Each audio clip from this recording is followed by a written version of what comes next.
Salam dostlar, MHM Tədris Mərkəzinin Riyaziyyat test toplusunun yeni nəşrindən trigonometrik funksiyalar mövzusunun 5-ci testinin suallarına baxaq.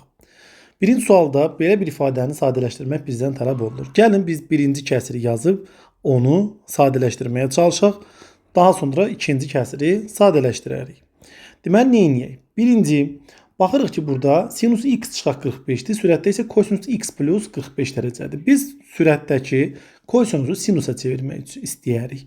Bunun üçün nətər yazarıq? Yazarıq 90 dərəcə çıxaq mötərəzədə 45 dərəcə çıxaq x. Həqiqətən də mötərəzəni açsaq, deməli 90 çıxaq 45 bizə 45 dərəcə verər. Mənfi də mənfiyə təsir edir, müsbət x olar. Məxrəcdə isə yazarıq sinus x çıxılsın 45 dərəcə.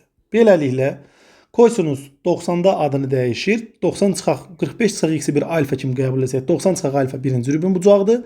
Ona görə kosinus müsbət olur və çevrilir sinus 45 dərəcə çıxaq x şəklində. Məxrəcdə isə sinus x çıxılsın 45 dərəcə almış olarıq. Digər tərəfdən biz bilirik ki, sinus təyin funksiyadır. Ona görə, məsələn, sürətdə mənfini ortaq vuruq çıxartsaq qarşıya, onda olar mənfi sinus mötərəzə içində olaraq x çıxılsın 45 dərəcə. Bölək sinus x çıxaq 45 dərəcə və cavab bizə verər mənfi 1. Deməli, birinci kəsirin qiyməti mənfi 1-ə bərabərdir. Gəlin, indi ikinci kəsiri hesablayaq. Sürətdə kosinus x çıxılsın 45 dərəcə, məxrəcdə isə sinus x üstə gələk 45 dərəcə. O da bərabərdir. Yenə sürətdəkini elə bir formada yazaq ki, ad dəyişsin. Dərhal yazırıq 90 çıxaq. Deməli, nə cür yazsaq o yaxşı olar. Birinci gəlin mənfini ortaq vuruq çıxardaq. Kosinus cüt funksiya olduğuna görə mənfini çıxartsaq belə işarədə heç bir dəyişiklik olmur. Olur kosinus 45 çıxaq x bölək sinus x üstə gələk 45 dərəcə. İndi biz nə formada yaza bilərik? Yazarıq kosinus 90 dərəcə çıxaq mötərəzədə 45 dərəcə üstə gələk x. Yenə 90 çıxaq alfa şəklindədir. Bu halda işarə yenə də dəyişmir, amma ad dəyişir. Yəni, sürətdə olur sinus 45 dərəcə üstə gəl x və yaxud x üstə gələk 45 dərəcə. Bölək məxrəcdə isə sinus x üstə gələk 45 dərəcə və bu iki kəsiri bir-birinə böldükdə 1 alarıq. Beləliklə, birinci kəsirin qiyməti mənfi 1, ikinci kəsirin qiyməti isə 1 topladıqda doğru cavab 0 edər. Yəni, birinci sualın cavabı A bəndi olar. Gəlin, indi ikinci suala baxaq. İkinci sualda deyilir ki, alfa 270 dərəcə ilə 360 dərəcə arasında yerləşir. Yəni, alfa 4-cü rübün bucağıdır. Kosinus alfa bərabərdir 3-də 2-dir. Onda sinus alfanı tapa bilərik. Sinus alfa bərabərdir. Alfa 4-cü rübün bucağı olduğuna görə 4-cü rübdə sinus mənfi alır və sinus alfa bərabərdir mənfi kök altı 1 çıxılsın kosinus kvadratı alfa şəklində yaza bilərik. Beləliklə, sinus alfa bərabərdir mənfi kökün altında 1 çıxsın 3-də 2-nin kvadratı 9-da 4. 1-dən 9-da 4 çıxanda 9-da 5 qalar. Ondan da kök çıxsa mənfi 3-də kök altda 5 almış olarıq. İndi biz nəyi tapmalıyıq? Tangens alfa və kotangens alfanı. Tangens alfa sinus alfanın kosinus alfaya olan nisbətidir. Yəni mənfi kök altda 5 bölək 3-ü bölməliyəm 3-də 2-yə, yəni vurmalıyam 2-də 3-ə.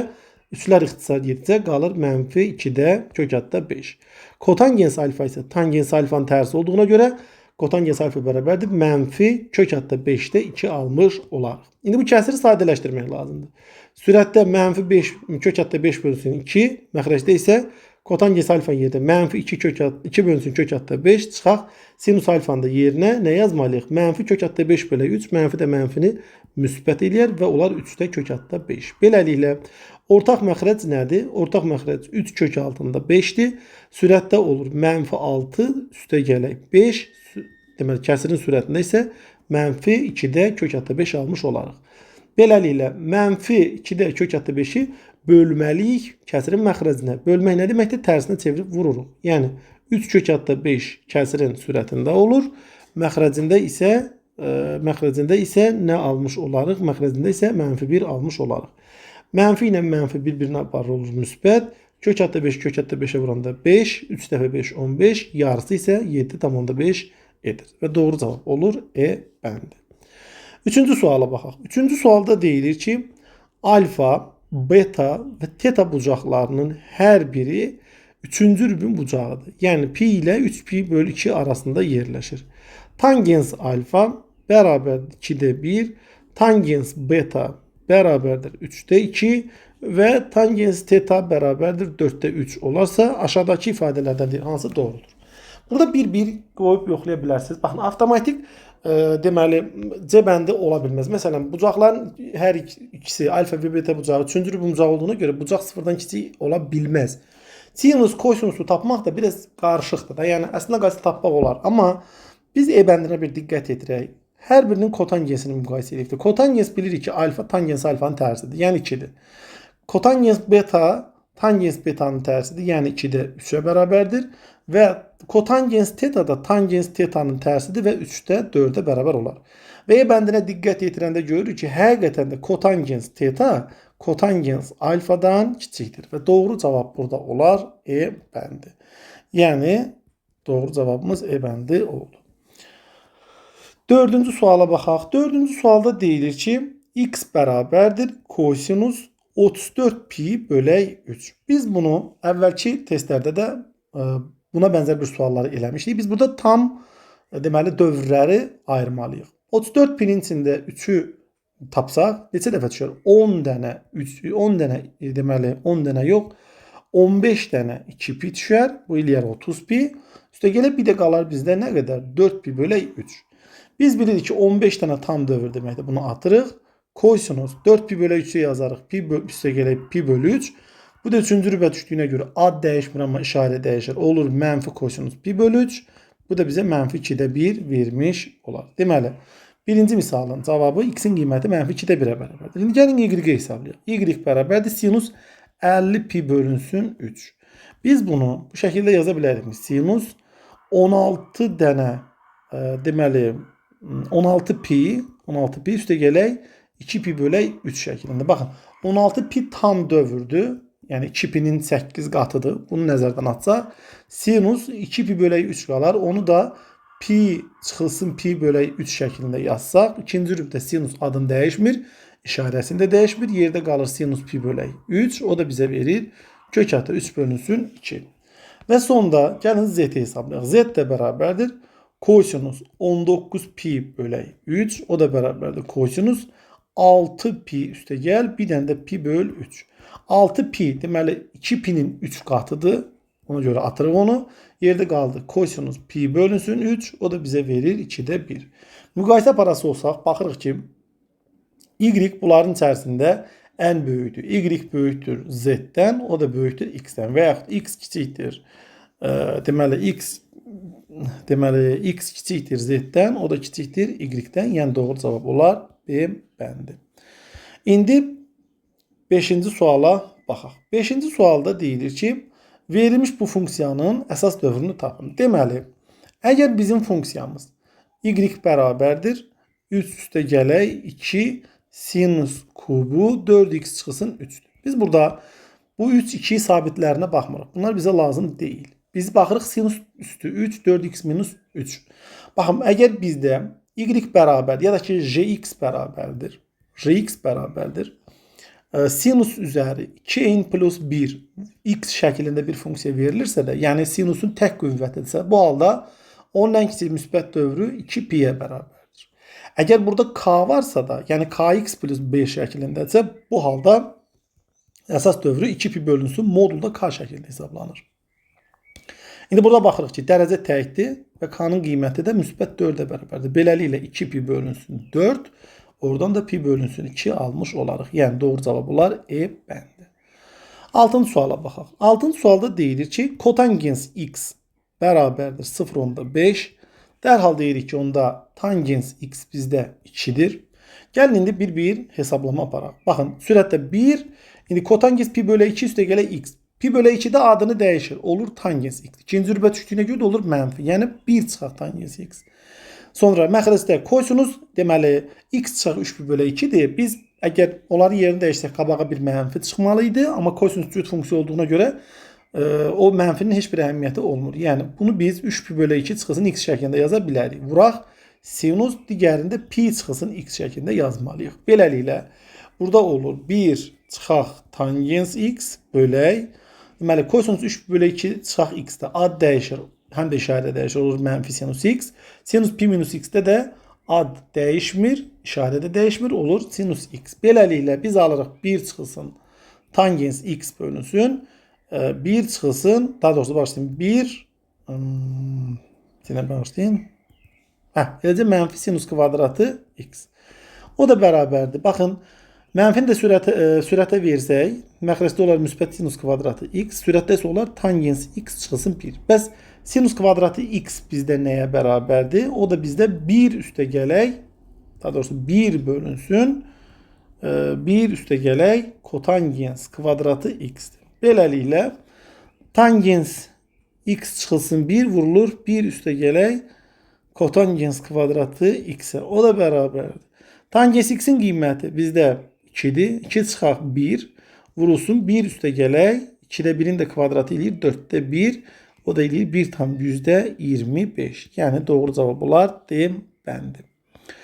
Sonra 7-ci suala baxaq. 7-ci sualda deyilir ki, tangens 25 dərəcə A-ya bərabərdir.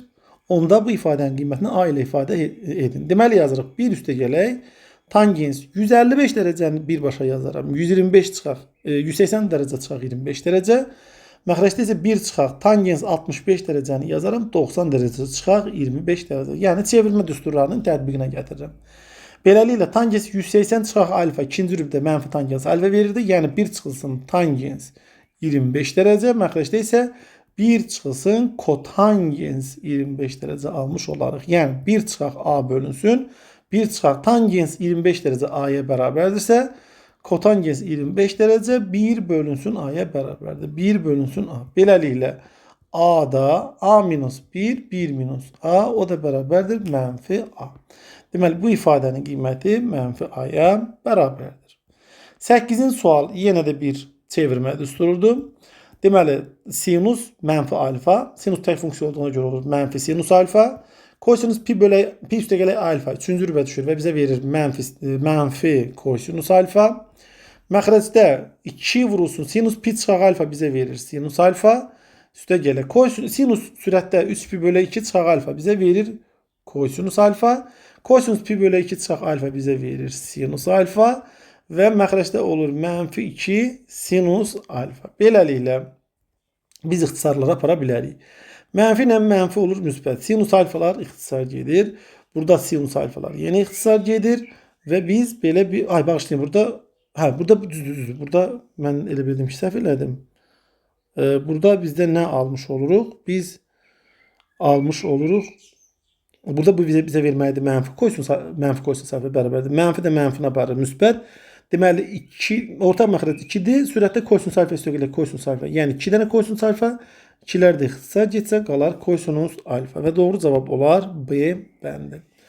9-cu suala baxaq. 9-cu sualda deyilir ki, verilmiş ifadəni sadələşdirin. Dərhal yazırıq 1 üstə gələk kosinus alfa bölək sinus kvadratı alfa bölək. Gəlin mötərizəni açaq. Mötərizənin içində bir mötərizə də var. O mötərizəni açsam məxrəc olar sinus kvadratı alfa. Qarşıdakı bu 1 ilə toplasam, daha doğrusu ortaq məxrəc eləyib toplasam, olar onda sinus kvadratı alfa üstə gələk 1 üstə gələk kosinus alfanın kvadratını tapmalıyam. O da açılışdır. 1 üstə gələk 2 kosinus alfa üstə gələk kosinus kvadratı alfa. Biraz da sadələşmə aparsaq 1 üstə gələk kosinus alfa kəsirin sürətində bölək məxrəcdə sinus kvadratı alfa bölmə zamanı. İkinci kəsiri tərsinə çevirir. Sürətdə çıxır sinus kvadratı alfa. Məxrəcdə isə baxaq. Sinus kvadratı alfanın üstə kosinus kvadratı alfa gəldikdə edir 1. 1 də burada 2.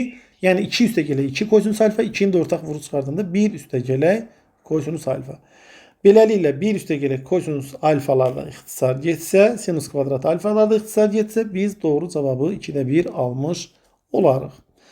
Doğru cavab olar B bəndi. 10-cu suala baxaq. 10-cu sualda yenə bir sadələşmə sualıdır. Birbaşa kəsirin sürətindəki ifadəni biz vuruqlara, deməli, kvadrata yüksəldə bilərik. Onda olur. Sinus kvadratı alfa üstə gələk kosinus kvadratı alfa çıxaq 2 sinus alfa. Kosinus alfa çıxaq 1-də 1. Məxrəcdə isə kotangens alfanı yazaram. Kosinus alfa bölək sinus alfa çıxaq sinus alfa vur kosinus alfa. O da bərabər. Sinus kvadratı ilə kosinus kvadratının cəmi bizə 1 verir. Mənfi 1 ilə islah olur. Yerdə nə qalır? Sürətdə qalır mənfi 2 sinus alfa kosinus alfa bölək. Məxrəcdə isə ortaq məxrəc sinus alfa olsa, kosinus alfanı da ortaq vuruq çıxarsa 1 çıxılsın sinus kvadratı alfa qalar. Beləliklə deməli sinus alfa çıxır sürətə, olur -2 sinus alfa kosinus alfa vur sinus alfa böl deməli kosinus alfa vurulsun 1 çıxaq sinus kvadratı alfa da bizə verir kosinus kvadratı alfa. Kosinus alfalar ixtisar gedir. Sinusu sinusa vurduqda sinus kvadratı alfa. Onu da kosinus kvadratı alfa böldükdə qalır tangens kvadratı alfa. Qarşıda isə -2 əmsalı. Beləliklə doğru cavab olar -2 tangens kvadratı alfa.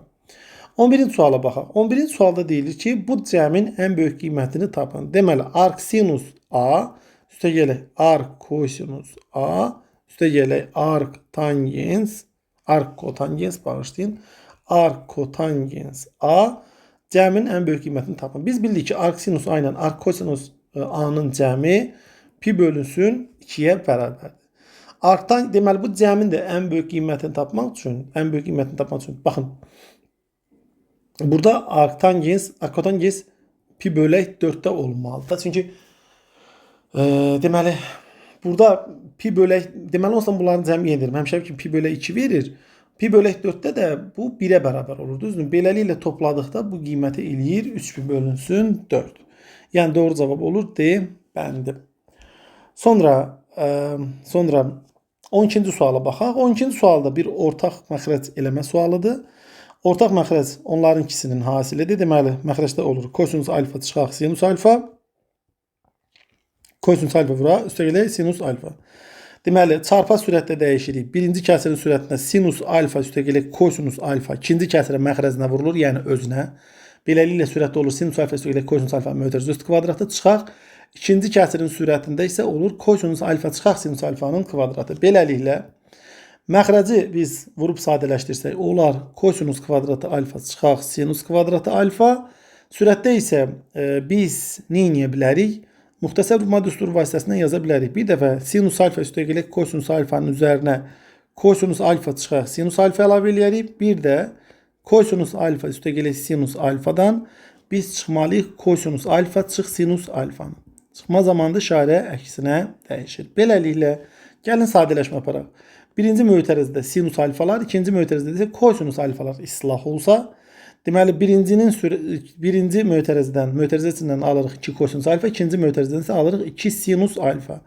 Bölək məxrəcdə kosinus 2 alfa. İndi 2 sinus alfanı kosinus alfa vuranda alıram sinus 2 alfa, bölürəm kosinus 2 alfaya və qarşıda bir 2 əmsalı qalmışdır. Beləliklə doğru cavab olar 2 tangens 2 alfa.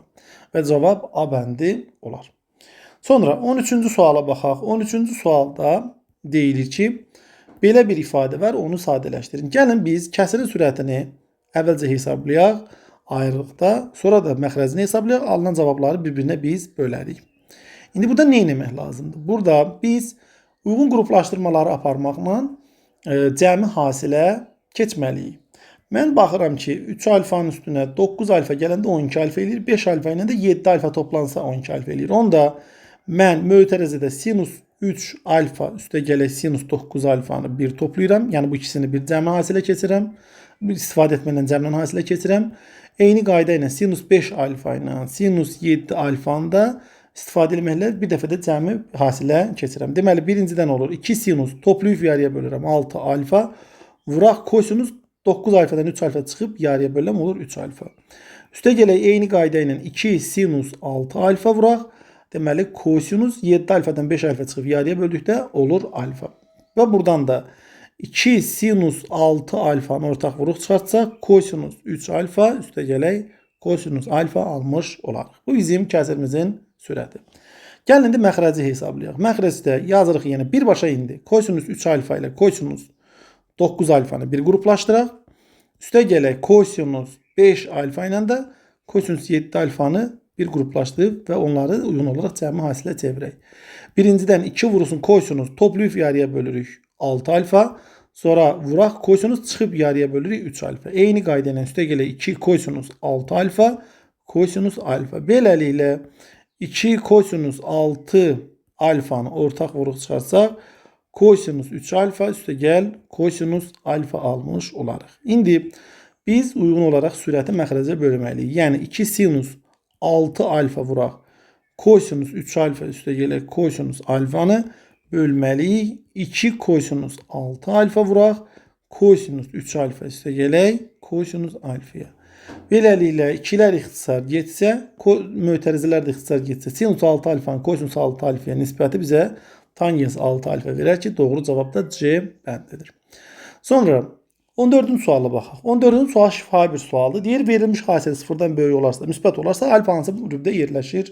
Biz bu sualı tapmalıyıq. Deməli, bu hasili müsbət olması üçün ya hər ikisi müsbət olmalıdır, ya da hər ikisi mənfi olmalıdır. Sinus və tangens ikisi də birinci rübdə müsbətdirlər. Hər ikisi də dördüncü rübdə mənfidirlər. Ona görə doğru cavab olar E bəndi. Yəni 1 və ya dördüncü rübün bucağı ola bilər. Alfa bucağı.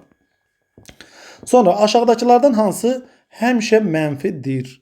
Şərəsi mənfidir. Deməli, kosinus 40 dərəcə birinci rübdür, birinci rübdə müsbətdir. Kosinus 140 dərəcə mənfidir. Baxın, indi müsbət çıxaq mənfi. Baxın, mənfi təsiri yenə müsbət. Sonra sinus 70 dərəcə müsbət, sinus 230 dərəcə mənfi. Yenə müsbət çıxaq mənfi, bərabərdir, yenə müsbət. Bu qayda ilə getsək, sonda nə almış olarıq? Deməli, sinus 50 dərəcə çıxaq, kosinus 20 dərəcə. Yəni, eyni qaydanı tətbiq edirsiniz. Baxın, indi sinus 50 dərəcə, kosinus 20 dərəcəni də sinusa çevirsək, çıxaq sinus 70 dərəcə edir. Biz də bilirik ki, sinus artan funksiyadır. Yəni 50 dərəcə 70 dərəcədən kiçik olduğuna görə sinus 50 dərəcədə uyğun olaraq sinus 70 dərəcədən kiçik olmalıdır. Beləliklə, kiçikdən böyüyə çıxdıqda biz mənfi almış olarıq ki, doğru cavab da olar E bəndi. Sonra 16-cı suala baxaq. 16-cı sualda deyilir ki, verilmiş ifadə sinus 18 dərəcə P-yə bərabərdir. Bəs görəsən sinus kvadratı 24 dərəcə çıxaq, 24 dərəcəni yazmayıblar. 24 dərəcə çıxaq, sinus kvadratı 6 dərəcə ifadəsini P ilə ifadə edin. Deməli yazırıq. Sinus kvadratı 24 dərəcə çıxaq, sinus kvadratı 6 dərəcə. Nə edirəm? Birbaşa kvadratlar fərqini tətbiq edirəm. Sinus 24 dərəcə çıxaq, sinus 6 dərəcə və sinus 24 dərəcə üstə gələk sinus 6 dərəcə. Birinci mötərəziyə fərqin hasilə keçmə düsturunu tətbiq edirəm. 2 vurulsun sinus. Deməli, alfa çıxaq beta bölə 2. Yəni 24 çıxaq 6 bölə 2. Bu bizə verir 9 dərəcə. Vuraq kosinus cəmi 24 üstə gələk 6 bölə 2. Belə də 15 dərəcə. Vurulsun. İkinci mötərəzədə 2 sinus toplayıb yarıya bölürük. 15 dərəcə. Vuraq kosinus çıxıb yarıya bölürük. 9 dərəcə. Beləliklə, mən 2 sinus 9, kosinus 9 dərəcəni bir qruplaşdırıram. Baxın, yazıram 2 sinus 9 dərəcə, kosinus 9 dərəcə, vuraq. 2 sinus 15 dərəcə, kosinus 15 dərəcəni isə bir qruplaşdırıram. Beləliklə, birinci mötərizə bizə verir sinus 18 dərəcə. O 2 qat bucağın deməli ifadəsindən sinus 2 alfanın asılışından istifadə elədik. İkincidə isə uyğun olaraq sinus 30 dərəcə almalıyıq. Sinus 18 dərəcənin qiyməti bizdə P-dir. Sinus 30 dərəcədə isə 2-də 1 alır və doğru cavab olur P bölünsün 2. Yəni, doğru cavab C bəndidir. Sonra 17-ci suala baxaq. 17-ci sualda deyilir ki, alfa çıxaq beta bərabərdir pi bölünsün 3 olarsa verilmiş ifadənin qiymətini tapın. Birbaşa kvadratlara yüksəldik. Kosinus kvadratı alfa üstə gələk sinus kvadratı beta çıxılsın 2 sinus alfa kosinus beta. Uyğun olaraq üstə gələk kosinus kvadratı alfa çıxaq 2 kosinus alfa kosinus beta üstə gələk kosinus kvadratı beta. O da bərabərdir. Baxaq. Sinus kvadratı alfa ilə kosinus kvadratı alfanı topladıqda bizə verir 1. Sonra sinus kvadratı beta ilə kosinus kvadratı betanı topladıqda yenə bizə verir müsbət 1. Sonra mənfi 2-ni ortaq vurub çıxarsaq qalar kosinus alfa kosinus beta çıxaq sinus alfa sinus beta. O da bizə verər nə? 2 çıxaq 2 vuraq mötərəzənçi kosinus alfa üstə gələk. Bax, şimdi buranın üstə gələk idi. Alfa çıxılsın beta olar. Alfa çıxılsın beta. O da bizə verir 2 çıxılsın 2 vurulsun kosinus pi bölünsün 3. O da 2 çıxaq 2 vurulsun kosinus 60 dərəcədə alır 2-də 1. 2 ilə 2 ixtisar gedir. 2 çıxaq 1 və o da olar 1. Yəni doğru cavab E bəndi olar. Sonra 18-ci suala baxaq. Belə bir ifadə verilir və sinus alfa üstəgələ betanın qiymətini tapmaq tələb olunur.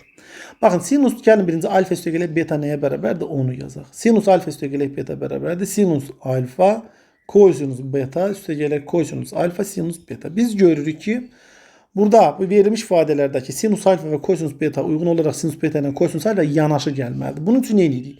Hər iki ifadəni ayrı-ayrılıqda kvadrata yüksəldib hesablayırıq. Deməli, birincini kvadrata yüksəltdik. Olur sinus kvadratı alfa üstəgələ 2 sinus alfa kosinus beta üstəgələ kosinus kvadratı beta, o da bərabərdir 1. Uyğun olaraq ikincini də birbaşa kvadrata yüksəltsəm sinus kvadratı beta üstəgələ 2 sinus beta kosinus alfa üstəgələ kosinus kvadratı alfa bərabərdir kök altda 2-nin kvadratı bizə verir 2. İndi baxın, sinus kvadratı alfa ilə kosinus kvadratı alfanın cəmi tərəf-tərəfə toplasaq bizə verir 1. Uyğun olaraq sinus kvadratı beta ilə kosinus kvadratı betanı da topladıqda onlar da bizə verir 1. Üstəgələk bu ikisini də alt-alta toplasam 2-ni ortaq vuruq çıxardaram. Sinus alfa kosinus beta üstəgələk kosinus alfa sinus beta almış olarıq. O da bərabərdir. Sağ tərəfdə isə 1 üstəgələk 2. Baxın, 1-in üstə 1 gələndə 2, 2 də 2-ni apardı. Beləliklə nə qaldı? 2 vuraq, deməli sinus mötərəzənin içi artıq açılışdır. Sinus alfa üstəgələ beta bərabərdir 1 olar.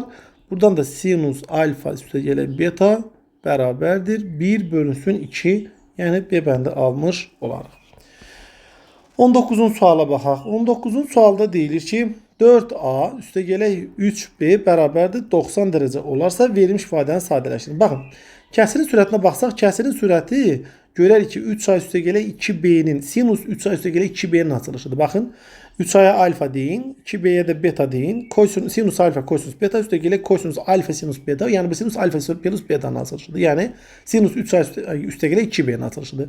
Məxrəc də uyğun olaraq deməli yenə sinus A üstəgələk B'nin açılışıdır. İndi bu iki ifadəni, yəni sinusların daxilindəki o arqumentləri tərəf-tərəfə toplasaq, biz baxırıq ki, bizə 4A üstəgələk 3B-ni verir. Hansı ki bu da 90 dərəcə. Deməli onda mən əgər sürətdən 3A üstəgələk, daha doğrusu bu ifadədə 3A üstəgələk 2B-ni tapsam, 90 dərəcədən yerdə qalan A üstəgələk B cəmini nə etməliyəm? Çıxmalıyam. Onda bu ifadə nə cür olar? Sinus, baxın 3A üstəgələk 2B-yi yazıram. 90 dərəcə çıxaq A üstəgələk B bölünsün sinus A üstəgələk B. Beləliklə sinus 90 deməli dərəcə çıxaq A üstəgələk B bizə verir kosinus A üstəgələk B. Məxrəcdə isə sinus A üstəgələk B. Beləliklə kosinusun sinusa nisbəti bizə verir kotangens A üstəgələk B, yəni doğru cavab olar D bəndi.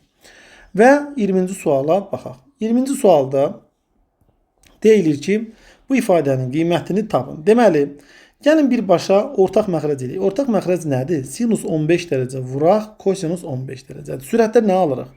1 vuraq, kosinus 15 dərəcə. Deyə bilərsiniz ki, niyə 1 yazdıq? O 1-in indi bu dəqiqə o niyə o şəkildə yazıldığını görəsiniz. Kök altda 3 vuraq, sinus 15 dərəcə. İndi nə edirəm? Mən kəsirin sürətindəki ifadəni 2-yə vurub eyni zamanda da 2-yə bölürəm. Cavabda heç bir dəyişiklik yoxdur. Uyğun olaraq kəsir məxrəcidəki ifadəni də 2-yə vurub bölürəm. Baxıram ki, məxrəc sinus 2 alfanın açılışıdır. Yəni bizə verməlidir 2-də sinus 30 dərəcə. Sürətdə isə 2 vurulsun. Baxın, 2-də 1 nədir? 2-də 1 sinus 30 dərəcə. Doğrudurmu? Bax, ona görə biz 1 ilə yazdıq. Kosinus 15 dərəcə. Onda üstə gələk. Digəri kök altda 3 bölü 2 də kosinus 30 dərəcənin qiymətidir. Bıraq sinus 15 dərəcə. Diqqət etirsək görürük ki, kəsirin sürəti sinus 30 dərəcə üstəgələk 15 dərəcənin açılışıymış. Sinus 30-da da alır 2-də 1, onu da bölürəm 2-yə. Deməli, məxrəcdə olur 4-də 1, sürətdə isə 2 vurulsun sinus 45 dərəcə. Beləliklə, deməli, 4-də 1-ə bölmək 4-ə vurmaq deməkdir. Onda olur 2 vurulsun 4, sinus 45 dərəcədə də kök altda 2 böl 2. 2-lər də ixtisar getsə, biz alarıq 4 kök altda 2, yəni C bəndi. Beləliklə biz 5-ci testin sualların izahlarına baxdıq. Ümid edirəm ki, heç bir səhvə yol verməmişəm.